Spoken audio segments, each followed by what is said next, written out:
Hi hello friends, welcome back to my channel. இன்னைக்கு சளியை குறைக்கக்கூடிய ஒரு அற்புதமான மருந்து பார்க்க போகிறோங்க. இந்த சளியை நார்மலாக இருக்கக்கூடிய கோல்டு வைரஸ்னால தாங்க ஏற்படுது. இந்த மருந்து எடுத்துக்கும் பொழுது அது அப்படியே கொஞ்சம் கொஞ்சமாக கண்ட்ரோல் ஆகி அப்படியே க்யூர் ஆகுங்க. ஏன்னா நாங்கள் வீட்டில் சளி பிடிச்சோம்னா அதிகமாக மெடிசன் எடுக்க மாட்டோம். ஃபஸ்ட்டு ஸ்டார்ட் ஆகிற கண்டிஷன்லேயே நமக்கே தெரியும் இல்லைங்களா, ஒரு மூக்கில் தண்ணி மாதிரி ஒழுகும், அப்படியே தொண்டையெல்லாம் ஒரு மாதிரி ஆகும். அந்த மாதிரி ஸ்டேஜ்லேயே இந்த கஷாயம் நம்ம எடுத்துக்கும் பொழுது நல்ல ரிலீஃப் கிடைக்குங்க. இதற்கு என்னென்ன பொருட்கள் நான் எடுத்திருக்கேன் அப்படின்னு பார்த்தீங்கன்னா, துளசிங்க. துளசி மூலிகைகளினுடைய ராணின்னு சொல்லி சளிக்கு இருமல் இது ரெண்டையுமே குறைக்கிறதுக்கு இது ரொம்ப யூஸ்ஃபுல்லாக இருக்கும். அதுக்கப்புறம் கற்பூரவள்ளி நான் எடுத்திருக்கேங்க. இது நெஞ்சில் சளி கட்டியிருந்தா கூட அதை கரைச்சி கொண்டு வந்துடும். அதுக்கப்புறம் பார்த்தீங்கன்னா வெற்றிலை எடுத்திருக்கேன். இது மூச்சு திணறல் ஏற்பட்டுரும் இல்லைங்களா, அந்த மாதிரி. அப்புறம் நெஞ்சு சளி இருக்குது அப்படின்னாலும் அதை கரைக்கக்கூடிய தன்மை வெற்றிலைக்கு இருக்குது. அதுக்கப்புறம் ஒரே ஒரு அரிசி திப்பிலி எடுத்திருக்கேன். இது சளியை கரைச்சி மோஷன்லேயே வெளி வந்துடும், அந்த மாதிரி ஆகிடும். குழந்தைங்களுக்கு இது தாராளமாக கொடுக்கலாம். அதுக்கப்புறம் பார்த்தீங்கன்னா ஒரு 5 குறுமிளகு எடுத்திருக்கேன். நல்லா உடச்சி தட்டி எடுத்து வச்சுருக்கேன். அதுக்கப்புறம் அரை டீஸ்பூன் அளவுக்கு சுக்கு எடுத்திருக்கேன். கொஞ்சமாக மஞ்சத்தூள் எடுத்திருக்கேன். நிலவேம்பு சிறந்த ஆன்டிபயோட்டிக். இது நமக்கே நல்லாவே தெரியும்.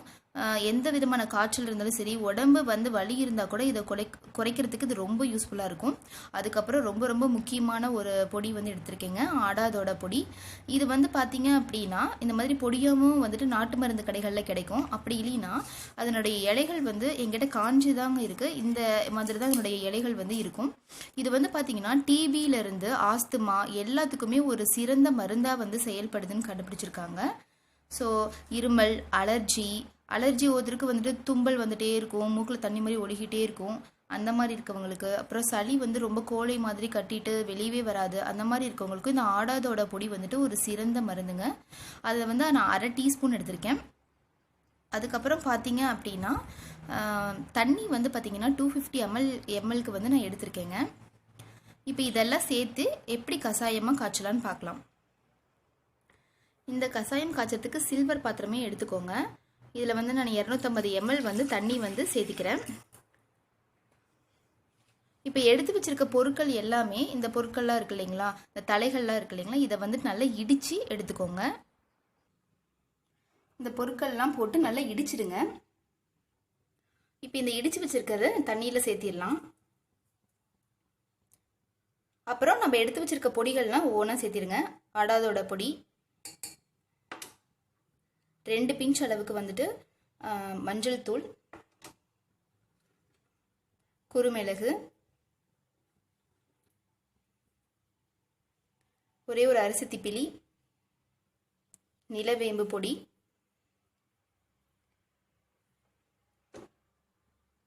சுக்கு பொடி.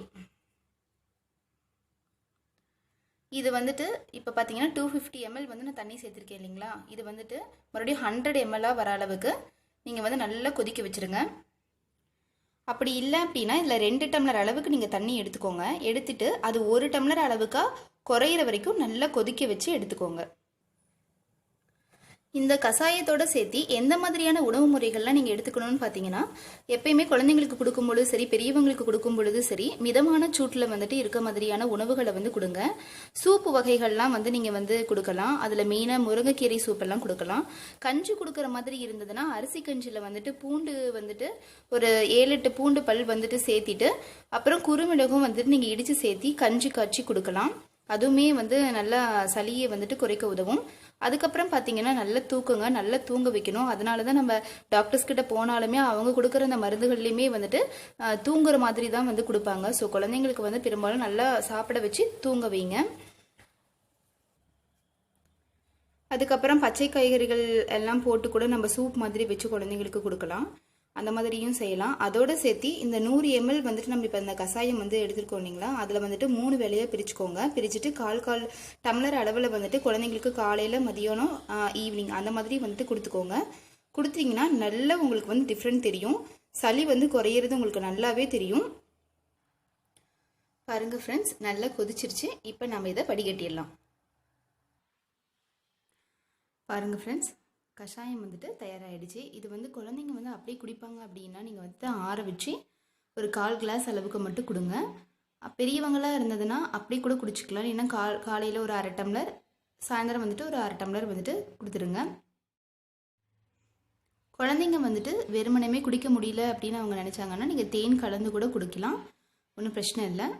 சளி வந்து நல்லா கண்ட்ரோல் ஆகும். இது ட்ரை பண்ணி பாருங்கள். ஓகே ஃப்ரெண்ட்ஸ், இந்த வீடியோ வந்துட்டு யூஸ்ஃபுல்லாக இருந்திருக்கும்னு நான் நினைக்கிறேன். இந்த வீடியோ வந்து உங்களுக்கு பிடிச்சிருந்ததுன்னா லைக் கொடுங்க, ஷேர் பண்ணுங்கள், சப்ஸ்கிரைப் பண்ண மறக்காதீங்க. பக்கத்துக்கு இருக்க பெல் ஐக்கானை கிளிக் பண்ணிக்கோங்க. நான் போடுற வீடியோவோட நோட்டிஃபிகேஷன் உங்களுக்கு உடனுக்குடன் வந்து சேரும். தேங்க்யூ.